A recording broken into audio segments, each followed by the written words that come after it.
and we are heading to the last speaker for today's session. In this case, it's from Argentina, Ariel Chavarese, which is an industrial engineer from the National Technological University, UTN, Buenos Aires, Argentina, and have a degree in mathematics from the Inter-American Open University. He has a vast experience in many international congresses, pointing out the recent work presented during the Smart River held in China titled Free Zones as Booster of Growth of Ports. This year, he was also involved in the event Caspian Agro Food in Azerbaijan, location that I believe he will be talking about soon. Nowadays, he is an active member of PIANC and forms part of the working group 237 related to the inland waterways, and also professor and researcher in the University of Argentina de la Empresa, and is director in the Engineering Bureau Empiria, STM. It's a pleasure to have you here, Ariel. In today's season, he will be speaking about how the Caspian ports manage this new reality, taking into account the ongoing conflict between Ukraine and Russia. Okay, this is good topic. Please, Ariel, take over the stage.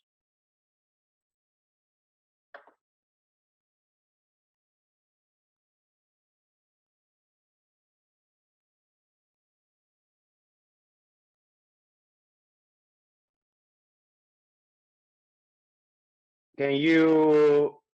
I believe Ariel, We're not listening to you.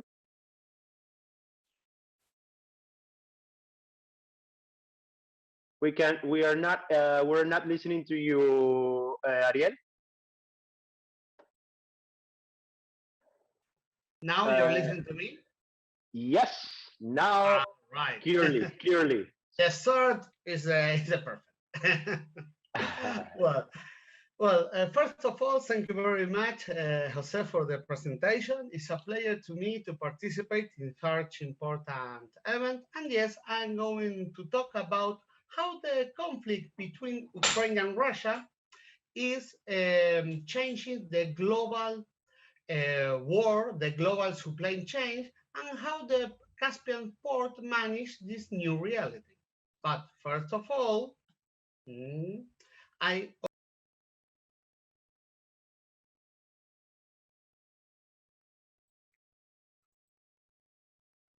Sorry, Ariel, but I believe we are not listening to you. Yes, I have a problem with the presentation. There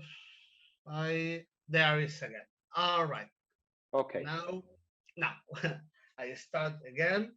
Well, I was talking about I will talk about how the conflict between Ukraine and Russia is changing the global supply chain and how the Caspian port are managing this new reality. But first of all, I have to introduce yourself into the. It's not all right. Yeah, now it's working. I have to introduce yourself into the Belt and Road Initiative, also known as the China's New Silk Road. The Belt and Road Initiative was presented 10 years ago by the Chinese government, and in the year 2017, these projects have a reimpulse by also the Chinese government. The aim of this initiative is to move the cargo from China to Europe, especially to Netherlands, to a Rotterdam port, by land. Let's say by road, highway, and railway, not by sea.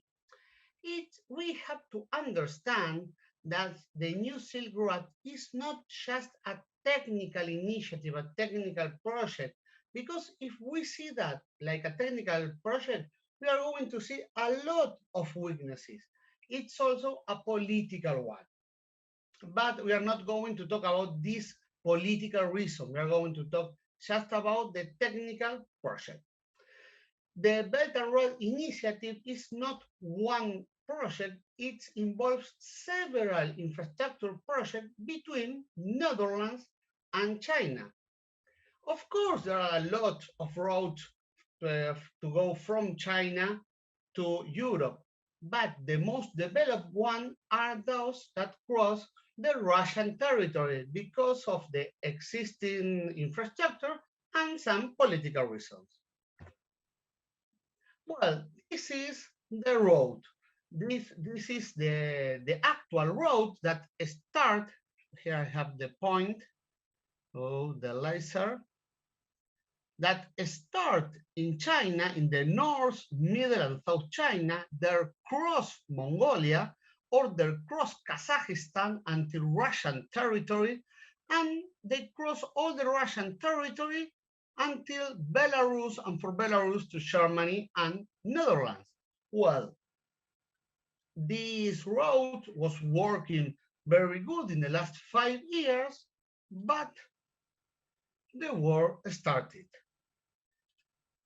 The 24th of February, the conflict between Ukraine and Russia start and change all. But why? If we have another countries like Syria with war, because in this conflict, several governments implement sanctions. And these sanctions make that the forwarders and the insurance companies stop working with Russia. And here I have an example. I work in Argentina and also in Paraguay. Paraguay have a very good and fluid commerce with Russia, with the pig meat. Well, that was cut not by the Paraguayan government, because there were no sanctions of the Paraguayan government. The forwarders and the insurance company stopped working with Russia. So they have to look for another market like United States. In Argentina happened something similar with the lemon. And also, many companies retire from Russia, like McDonald's. So with this new reality, the Chinese government start to look for another alternatives. And we have two alternatives. The Lapis Lazuli corridor that start in China, cross Tajikistan and go until Afghanistan. From Afghanistan, they cross Turkmenistan, and here by ship from Turkmenistan to Azerbaijan. And from Azerbaijan, you can go to international port of Poti, that we are going to talk about later, and or you enter to Turkije, and from Turkije to the other part of the world. Or you have this other enter that came also from China or Pakistan and did the same road. And the middle corridor. The middle corridor start in China also, but go through Kazakhstan until the port of Alat. From Alat, they cross the Caspian Sea to Azerbaijan and continue the same road of the Lapis Lazuli corridor. In the field, in the practice, what we see, it's a mix of these two corridors. Because of the political instability of Afghanistan, a lot of cargo from Kazakhstan go through Uzbekistan, Turkmenistan, or from Kyrgyzstan, Uzbekistan, Turkmenistan. That's the real. In the field, you see that it's like a mix. So now we are going to analyze, we are going to make focus in some points. First of all, we have to talk about these STAN countries. STAN means the land of. So Kazakhstan is the land of the Kazakhs, Uzbekistan, the land of the Uzbekos. They were all parts of the ex-Soviet countries, ex-Soviet Union, Republican. But why this is important? Because they share the same infrastructure, because they were the same country. So you have the same railways, the same type of trains, and it's all connected.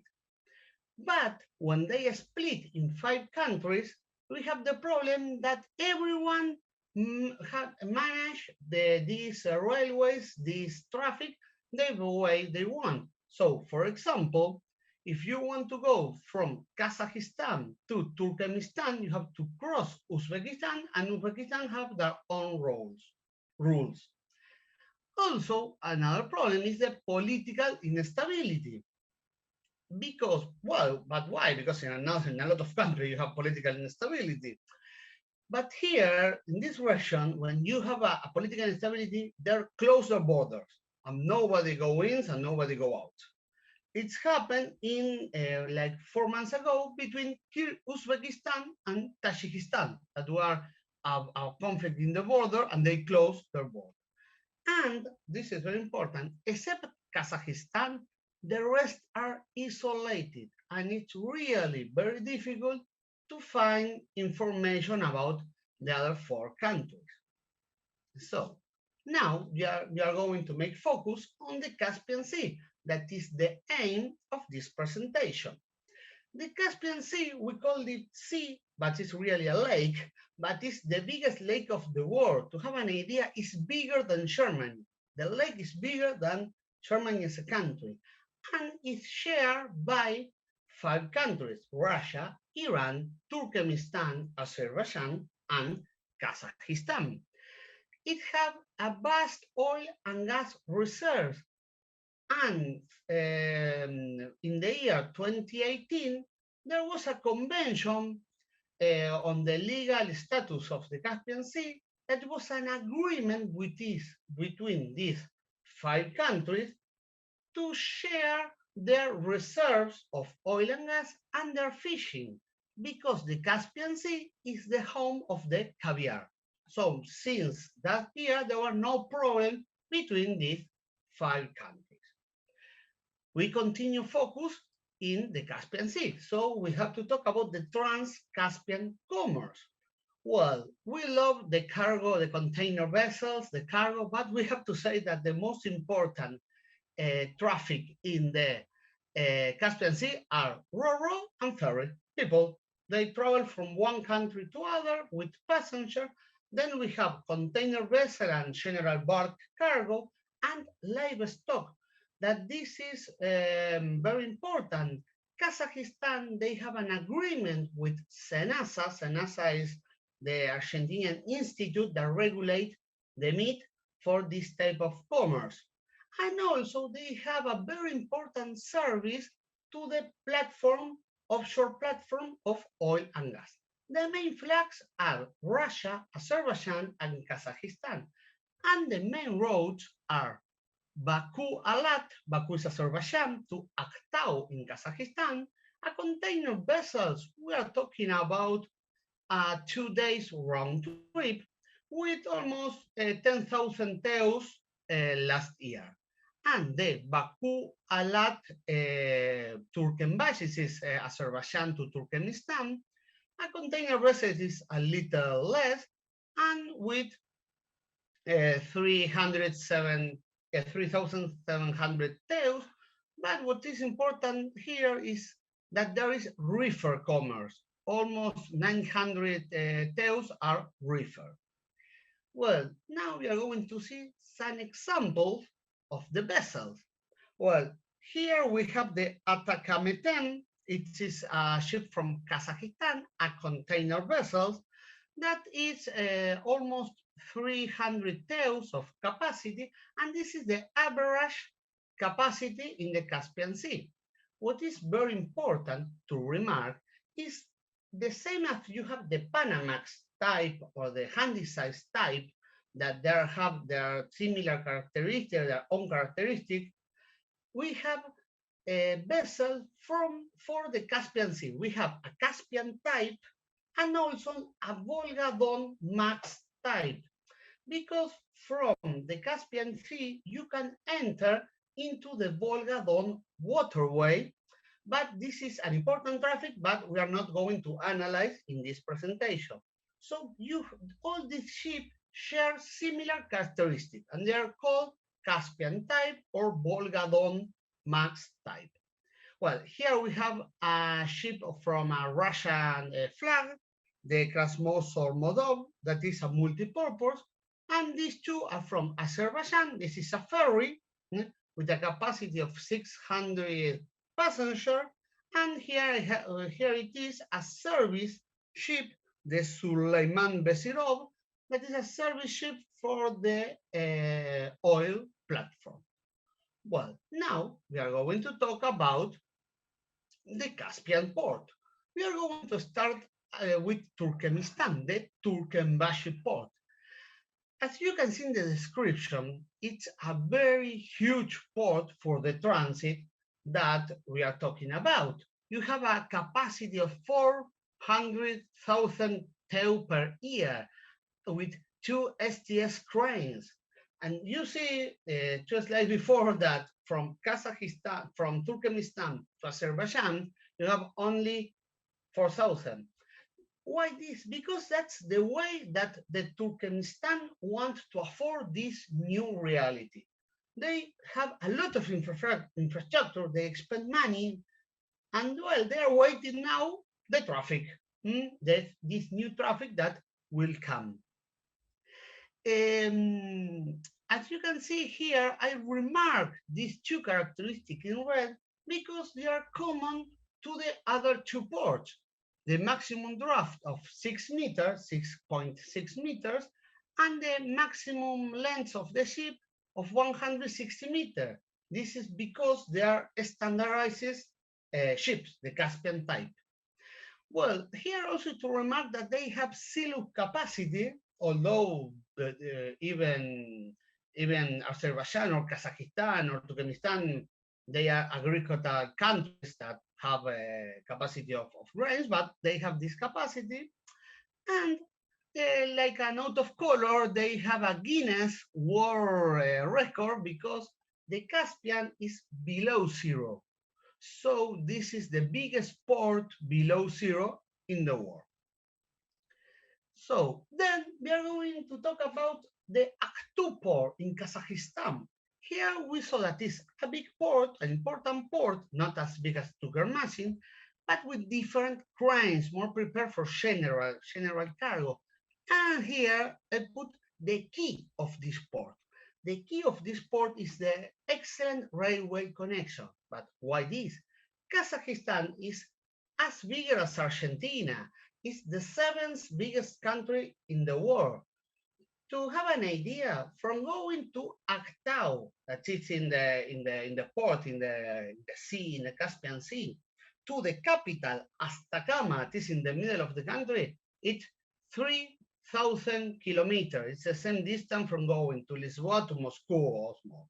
So it's really a huge country where the railway is mandatory to work. And then we are going to talk about the last port.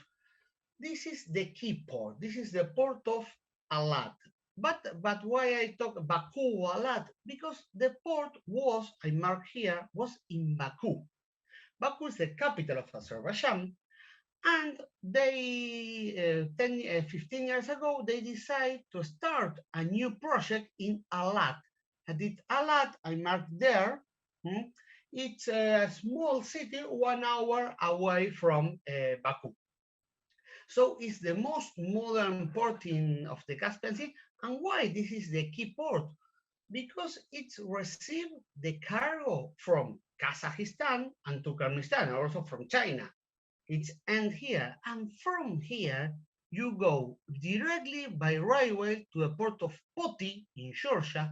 That is a complete international port that receives line service from all over the world. For example, I live in Buenos Aires, 10 blocks from the port of Buenos Aires, and you have a service from here, from the port of Buenos Aires to Poti, and then you can enter by railway and highway to Turkish. Turkish itself, it's a very important market, but also it's the enter to the rest of Europe. And for the port administration, they have the vision that the efficiency is vital. It's a little different and totally different from the Turkmenistan vision. Because if we see in the other slide, this port is not a bigger one, it's not a bigger port, because the idea is to move the cargo as fast as possible. Of course, they have shared capacity and warehouse capacity, but the idea is with direct railway connection from the berth, from the quark, they take out the cargo from the vessel direct to a train, and to a train they go direct to Porty, to Georgia, or to Turkish. Here we have the cranes. We can see the cranes that they're similar to the cranes of in Kazakhstan. They are working hard, and when I say working hard, it's working 24 hours in a new logistic area. There is no problem with the union. We work 24 hours. And this is the chart. Well, this is me walking in the chart. The chart is what surprised me. It's different. The surface is not the same material that you can find in Argentina or in Paraguay. But the most important is that different vision. So because of that different vision, the port administration of ALAT invests heavily in a port management information system. Nowadays, only Kazakhstan is using the same system, but they are making a big lobby so the other stakeholders start to use the same system, especially Georgia with the port of Poti, Turkish, and Turkmenistan, and maybe in the future, China. The idea of this management information system is that the port of Alat will know the type of quantity of cargo and the date that the ship will come, so they can make the best schedule to receive that cargo. This is that in a lot of ports of Occident is of the Occidental world is like basic, but well, now they're entering in that war, and this is really very important and very new. Well, but now I don't call them problems. We have challenge in this new war. We saw how they manage this new reality, but there are a lot of new challenges. I divide it in two types of challenge. First of all, we have like a business model challenge because this is a long or short-term conflict. Because the conflict will end one time, the peace will become, and the sanction will be lifted. And so when the sanction will be lifted, all the cargo will return to our road or will stay in this new road, because this is attempt the investment that you have to do, and well, the investment, where do the resource will come from? This is problems that if you think about an inversor, you think about that. But then we have the problems that we like more as engineers, that they are the bottlenecks, problem of infrastructure and management. First of all, we have an absence of a supranational authority, and this is complicated because Kazakhstan moved the way they want. The same of Turkmenistan, the Chinese, they do whatever they want. There's no one that organize this road. Then, well, we have the lack of development of core logistic area, and this is very important. The limit Caspian fleet. Why? Because we have a limit fleet in the Caspian, and the country that made that ship, it's Russia, and Russia with sanctions. So nowadays, Azerbaijan and Kazakhstan, they are working heavily looking for new suppliers. And of course, you don't make a ship in one day. It's a long-term construction. And also the reliable statics. If you see during this presentation, I have some numbers, but I don't put it because you enter to a Chinese page and there is some numbers. You enter to Azerbaijan page and you find another number. In all cases, they are growing up. You know that all the cargo that used to go in Russia, it's going down. It's going the middle corridor. But it's mandatory to harmonize these statics. And of course, well, there is, of course, the bureaucracy of crossing 6 countries and the lack of monitoring technologies of the cargo. So, for the conclusion, is that this conflict disrupt the global supply chains and open us a new world of opportunities, but also challenge. The example of Paraguay and Argentina is the best example. Let's say we are really far away from the conflict. We don't have our government don't make any kind of sanction with Russia. Um, we have to change our market, the lemon market or the pig market, or maybe it's not just to change. It's to look another way to make that commerce is not so easy to make.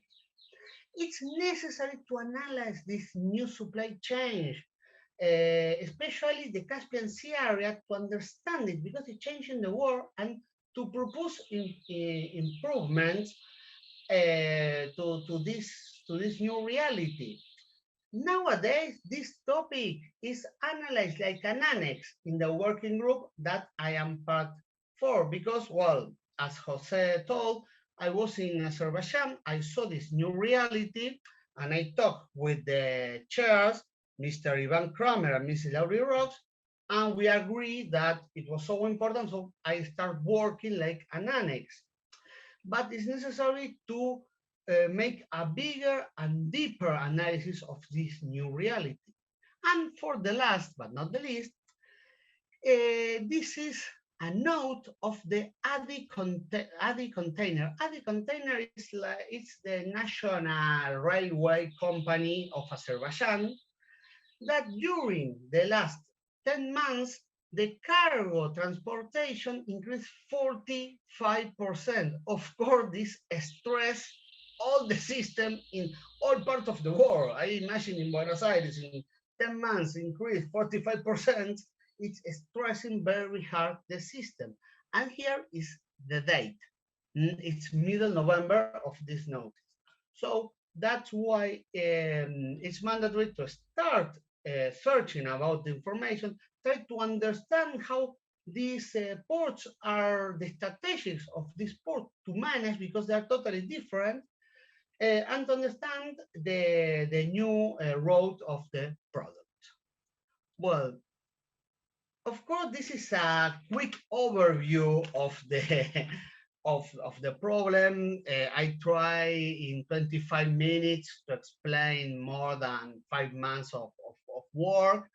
But well, this is the idea to enter in this new world. Of course, I have more information. You can ask me by mail more information, and I can give you. Thank you very much. Ariel, thank you for this interesting presentation. Despite the initial technical issues, you did so well. Thank you for making your presentation so engaged. Perfect. So we move forward to the Q&A slot. By the way, the audience it's now allowed to provide their vote, considering who is the best speaker in terms of topic, relevance, communication, engagement during the presentation. So please do your voting, and it will be taken into account for the jury members too. Okay, great. So let's see if we have any question from the audience.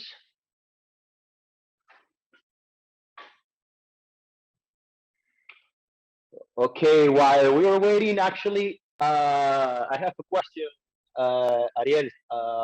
Well, the topic for me was very interesting, very catchy, and you split the, let's say, the bottle the main concerns in two groups.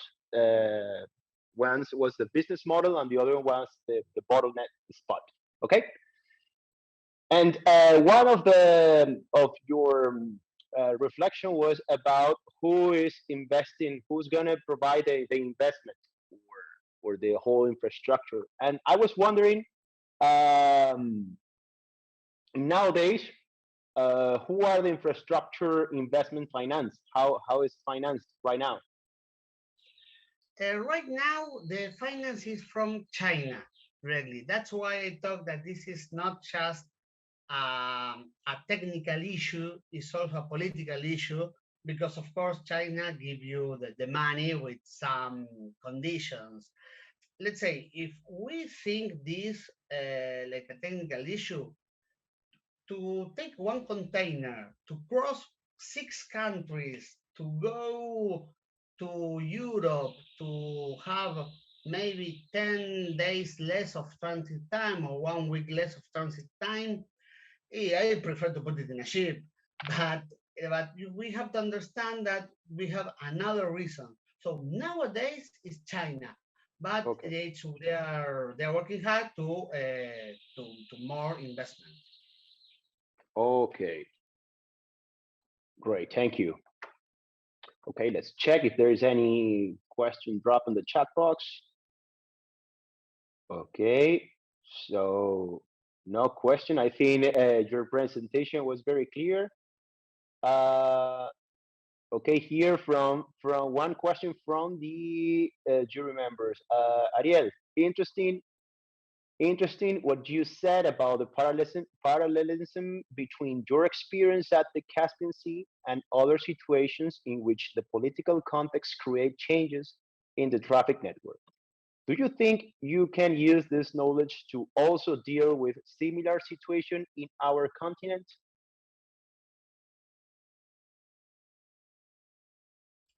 Yes, that's the idea. Let's say the idea is not just use experience from the past with this conflict, with this change of the supply chain, and also use it like an example in the future.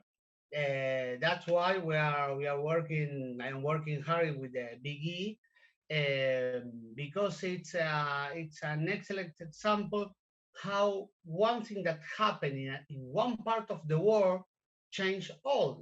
This is the best example of the globalization. How something that happened in another part is affecting Argentina or Paraguay. And yes, that's the idea. Understood. Perfect. Ariel, thanks again for your presentation. And we're heading to the end of today's session. To close this event, we have the presence of Sebastián Iglesias, who will speak some closing words. He's our current PIANC YP chair. He's an Argentinian civil engineer with a master's degree in hydraulic engineering at TU Delft. He's currently working as a coastal engineer at FANOR. It's a pleasure to have you here, Sebastián. The floor is all yours. Thank you, Jose. I guess you can hear me? Clearly. All right. Just checking that, yeah, that I have control. Well, thank you, first of all, to the whole committee for inviting me to give the closing words. I'm honored. Actually, I'm now the chair of the Young Professionals Commission for the next 3 years, but the year after, Ashley Frulek from the Netherlands, he was the former chair, and he came up with this idea with the whole board to do an international virtual event because she was in a tough situation as chair during pandemic years, and she said, why don't we create an international event when we showcase our young professionals to the whole world, so PM members and non-PM members, and that came up to turn out to be the first edition of this international event, which was a big success. And now we're in the second one, and the way we see now is that we take all these lessons in a world which is not entirely digital no more. We can still use our digital tools to stay together and stay connected. So what want to I want to close the day of this first day of the international event to tell you a little bit of all the people that were actually before me and before you guys that are organizing this. because it all has an origin, and we're now successfully connected worldwide. But this started very small, huh? By the efforts of a few. So first, for the ones that are here that are not part of PIANC, maybe, which could be the case, that they are not all PIANC members. PIANC is the longest standing association in the topics of waterborne transport infrastructure, and it's actually dated from 150 years ago. Started with just a few professionals, key professionals from different countries, mostly based in Europe, that they wanted to exchange knowledge and then try to improve their projects, their designs, yeah, their ideas by sharing knowledge. And through the years, it became more and more important and reaches new countries. And we are talking about over 2,000 individual members and over 500 corporations that join PIANC. Only 20 years ago, of these 150 years ago, only 20 years ago, um, people started in PIANC started to realize that the average age was high and there was this huge generation gap between the professionals. Then it was difficult to convince the management teams in the different organizations to let these professionals to join PIANC, because in the end we are volunteering here. And they also realized back then that today's young professionals are the future leaders and the future um, yeah, the future leaders of the PIANC as a whole. So in between in a short period of 3 years, between 2001 and 2004, a small task group was formed. We what the most important part of this task group is that work together with the executive commission of PIANC. They got their support, and the idea of this implementation group was how to deal with forming new groups of young professionals in each country, how to include young professionals in the technical part of PIANC, which is the working groups and the technical commissions. How do we participate in Congress? Uh, uh, they also started to contribute to the newsletter to develop a website. And we were talking about only 6 to 8 people that gather a couple of times per year and started to yeah, put this into a proposal, which they presented in the Congress number 31 in Portugal. They presented their findings and they explain how important it is to create a specific commission of young professionals to, let's say, uh, uh, uh, uh, tackle this issue of the generation gap and try to keep these young professionals connected, but more important, involve them and connect them with the experts that are currently in PIANC. And it was in 2006 and six, which YPCOM, as we call it right now, the Young Professional Commission, was created. And the first two groups were Belgium and Spain. They had the first two young professional group, and this example was then followed by others. As you can see, Austria, France, Germany, Japan, Italy, South Africa, the Netherlands, the UK, the USA. And uh, usually the way it worked during the following 15 years or so is that these more experienced young professionals would mentor new groups to let's say create let's say new ones, new groups, and this is how the word about PIANC was spread all over. And we're now talking about groups in the Philippines, in Japan, in Australia, New Zealand, in Argentina. We have a strong one in Singapore, well, in Spain. Just to name a few examples, but this is the way we still work and the way we still expand. Nowadays, we can say that we went from only 50 members to 78 members. We talk about delegates and observers, so at least one representative or a group in a certain country. Uh, We have an audience of over 3,000 members in LinkedIn. You can also join our LinkedIn group. We have an active participation in working groups in the organization of congresses. So as attendees and as organizers, we also went from a board, international board with 3 people to a strong team with representatives from from the 3 regions. So we cover entire world, and we are planning our own events as well. Just to mention, because we are in the Europe, Africa, and Americas Day, that the latest example that we have from this is the recently created group in Brazil. This year, YP Brazil was officially formed, and it was also the result of a close collaboration and a friendship with YP Argentina. Uh, they started to have meetings to see how you guys are organized. How do you distribute yourself in the country? Do you divide by regions? Do you have a chair? Do you don't? What are the type of activities that you do? All these conversations took at least 2 years, which ends up with the creation of OIP Brazil in 2022. So congratulations to those. And one thing that worth mentioning is our signature event in the physical mode, which is the biennial technical visit, which started right from the beginning of the creation of YPCOM.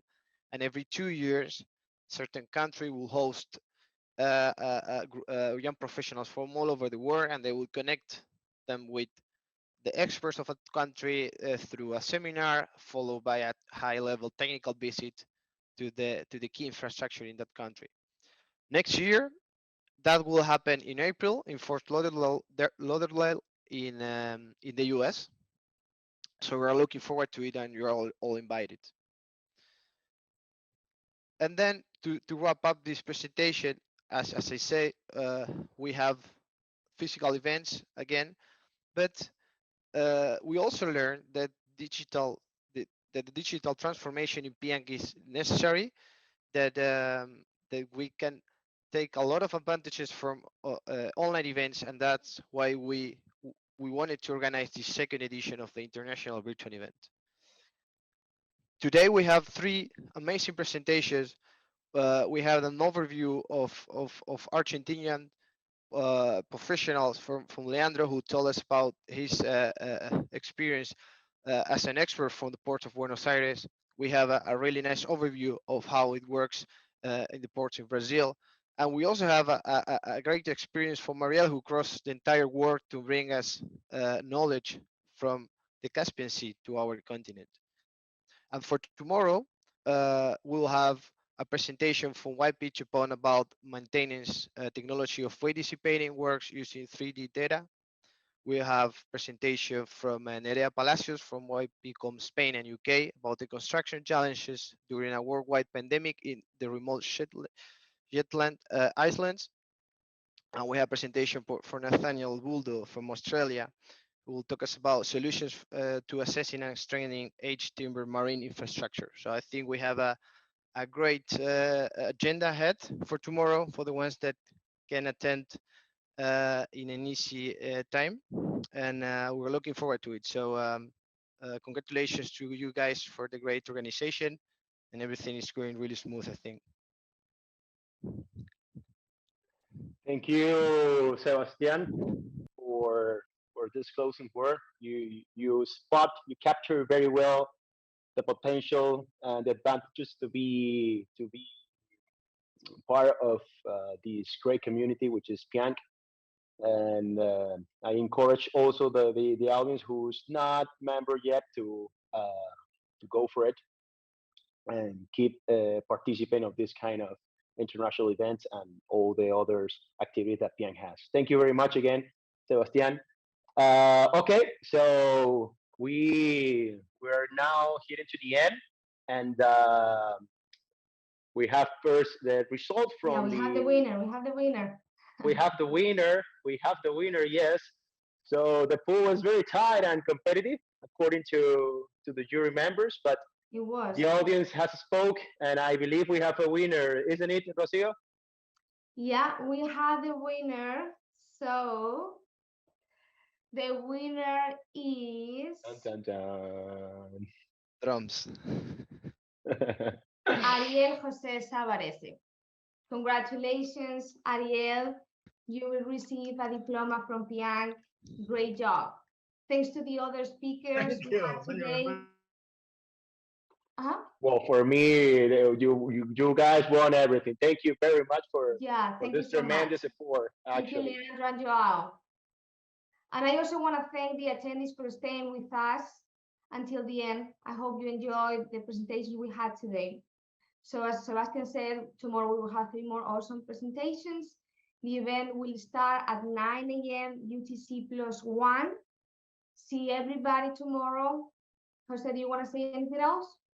no, thank you again, Alvis, and the whole team for this amazing session. And we look forward to see you tomorrow, guys. Okay? Yeah. Thank See you you very tomorrow. much again. Bye-bye. Thank you. Bye.